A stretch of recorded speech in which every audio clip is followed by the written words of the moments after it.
Moto அவங்களோட budget சீரீஸான G சீரீஸில் G35 அப்படிங்கிற புது ஸ்மார்ட் ஃபோன் இப்போ அஃபிஷியல் இந்தியன் மார்க்கெட்டில் லான்ச் பண்ணியிருக்கிறாங்க. இன்றைக்கி இந்த வீடியோவில் இந்த ஸ்மார்ட் ஃபோன் எப்படி இருக்குது, இந்த ப்ரைஸ் ரேஞ்சில் இந்த ஃபோன் நீங்கள் வாங்கலாமா அப்படிங்கிற கம்ப்ளீட் ஒப்பீனியன் இந்த வீடியோவில் நீங்கள் பார்க்கலாம்.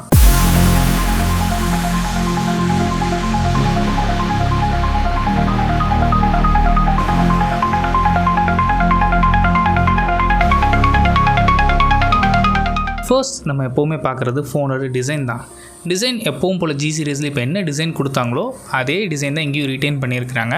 ஸோ பெரிய டிஃப்ரென்ஸ் எதுவும் இல்லை, டிசைன் பார்க்குறதுக்கு சிம்பிளாக நீட்டாக இருக்குது. G35 சைஸ் பொறுத்தவரை 6.72 இன்ச்சஸ்க்கான பெரிய டிஸ்பிளேங்க.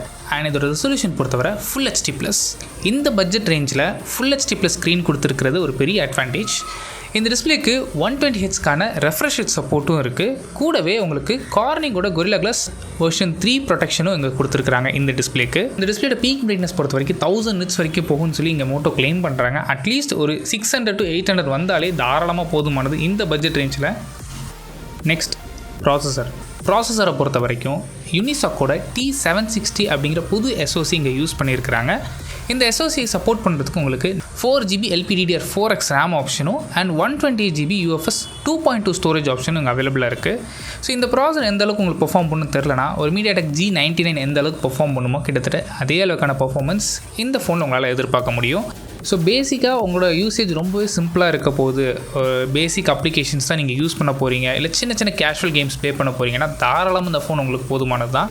வீட்டில் யாராவது ஏஜ்டு பீப்புள் இருக்காங்க, இல்லை ஹவுஸ் ஒய்ஃப்ஸாக இருக்கிறவங்க, மேக்ஸிமம் ஒரு 4 to 5 அப்ளிகேஷன்ஸ் தான் நீங்கள் யூஸ் பண்ணுவீங்கன்னா இந்த ஃபோன் உங்களுக்கு தாராளமாக போதுமானது. பிகாஸ் இதில் யூஸ் பண்ணிக்க டிஸ்பிளே, யூஸ் பண்ணிக்க ப்ராசஸரும் உங்களுக்கு ஈஸியாக யூஸ் ஆகும். நெக்ஸ்ட் கேமராஸ் பொறுத்தவரை இங்கே 50 மெகாபிக்சலுக்கான ப்ரைமரி ஷூட்டர் கொடுத்துருக்காங்க. அண்ட் அடிஷ்னலாக 8 மெகாபிக்சலுக்கான அல்ட்ரா வைட் ஆங்கிள் லென்ஸும் இங்கே யூஸ் பண்ணியிருக்கிறாங்க. ஸோ இது பெரிய அட்வான்டேஜ். காரணம் என்னென்னா இந்த பட்ஜெட்டில் உங்களுக்கு அல்ட்ரா வைட் ஷூட்டரும் கொடுக்குறாங்க. ஸோ குவாலிட்டி அப்படிங்கிற ரெண்டாவது விஷயம். பட் இங்கே வெறும் ஜஸ்ட் டெப்த் சென்சார் மட்டும் கொடுக்காம இந்த 8 மெகாபிக்சல் அல்ட்ரா வைடுங்கிறது பெரிய அட்வான்டேஜ் தான். அண்ட் ஃப்ரண்ட் ஃபேசிங் கேமரா உங்களுக்கு 16 மெகாபிக்சல் யூஸ் பண்ணியிருக்கிறாங்க. அடிஷ்னலாக இந்த ஃபோனுக்கு IP52க்கான dust and splash resistance support இருக்குது. கூடவே உங்களுக்கு வீகன் லெதர் ஃபினிஷிங்கை கொடுத்துருக்குறாங்க. அண்ட் சாஃப்ட்வேர்ஸ் பொறுத்தவரை Android 14 ரன் ஆகுது. இதுக்கு மேலே மோட்டோட ஓன் யூஏன ஹலோ யூஏ இங்கே அப்ளை பண்ணியிருக்கிறாங்க. நெக்ஸ்ட் பேட்டரி பொறுத்தவரை இங்கே 5000 mAhக்கான பெரிய பேட்டரி கெப்பாசிட்டி.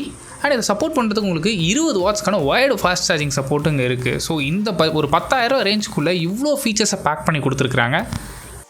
ஓவராலாகவே இந்த ப்ரைஸ் ரேஞ்சில் இந்த ஃபோன் நீங்கள் வாங்கலாமான்னு கேட்டிங்கன்னா தாராளமாக இந்த ஃபோன் நீங்கள் வாங்கலாம். இந்த ஃபோனோட அஃபிஷியல் ப்ரைஸிங் 9,999க்கு ப்ரைஸ் பண்ணியிருக்கிறாங்க. 4GB RAM 128GB variant.